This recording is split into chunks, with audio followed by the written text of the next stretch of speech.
Dans l'évangile de Jésus-Christ selon saint Luc. En ce temps-là, entré dans le temple, Jésus se mit à en expulser les vendeurs. Il leur déclarait : « Il est écrit, ma maison sera une maison de prière, et vous, vous en avez fait une caverne de bandits. » Et il était chaque jour dans le temple pour enseigner. Les grands prêtres et les scribes ainsi que les notables cherchaient à le faire mourir. Mais ils ne trouvaient pas ce qu'ils pourraient faire. En effet, le peuple tout entier, suspendu à ses lèvres, l'écoutait.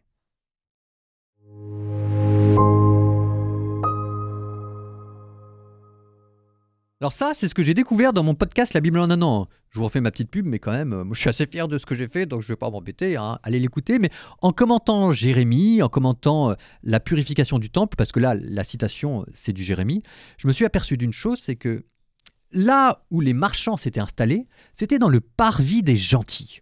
Alors vous, ça vous dira peut-être rien, mais le parvis des gentils, c'était le parvis le plus extérieur, et vous savez qu'on ne pouvait pas aller n'importe où. Donc si jamais vous étiez un non-juif, le plus loin que vous pouviez aller dans le temple, c'était ce parvis des gentils. Et alors, ce parvis des gentils, normalement, dans l'imaginaire collectif, dans l'imaginaire théologique, il a une fonction bien précise. C'est qu'à la fin des temps, on vous dit que les nations convergeront en pèlerinage à Jérusalem et que là, elles se retrouveront. Et de fait, au temps de Jésus, ça commençait un tout petit peu à arriver. Vous aviez ce qu'on appelait les craignants Dieu, c'est-à-dire des personnes issues du paganisme, qui en avaient un peu marre de toutes ces mythologies romaines, grecques, etc., et qui cherchaient dans le monothéisme quelque chose qui pourrait satisfaire leurs questions existentielles et qui étaient attirés par la religion juive. Et comme ils n'étaient pas juifs, ils ne pouvaient pas être circoncis, donc ils ne pouvaient pas aller plus loin dans le temple. Et là, dans ce parvis des gentils, c'était le lieu pour eux où ils pouvaient adorer le Dieu unique. Sauf que maintenant, ce parvis, il est rempli d'un marché et de marchands de bestiaux. Et donc, en fait, si vous voulez, c'est pas juste. C'est pas juste pour ces gentils qui viennent des nations pour adorer le Dieu unique.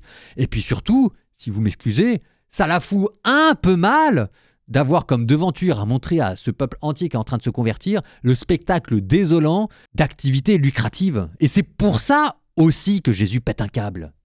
C'est pas uniquement parce qu'il y a de l'argent, il y a des bœufs et qu'il faut changer tout ça. C'est aussi parce qu'on est en train de se moquer ouvertement des nations païennes qui sont en train d'essayer de venir à Jérusalem pour se convertir. Bon, faisons attention à la manière dont nous nous comportons. C'est ça aussi ce que les gens regardent. Et c'est là-dessus aussi qu'ils deviendront ou qu'ils ne deviendront pas chrétiens. Ça ne sert à rien d'avoir purifié le parvis des gentils si c'est pour que nous continuions à mener au vu et au su de tout le monde une vie désordonnée. Enfin, après tout, le véritable temple, c'est quoi ? C'est qui ? Est-ce que c'est une bâtisse ? Ou est-ce que c'est vous, votre âme et votre vie ?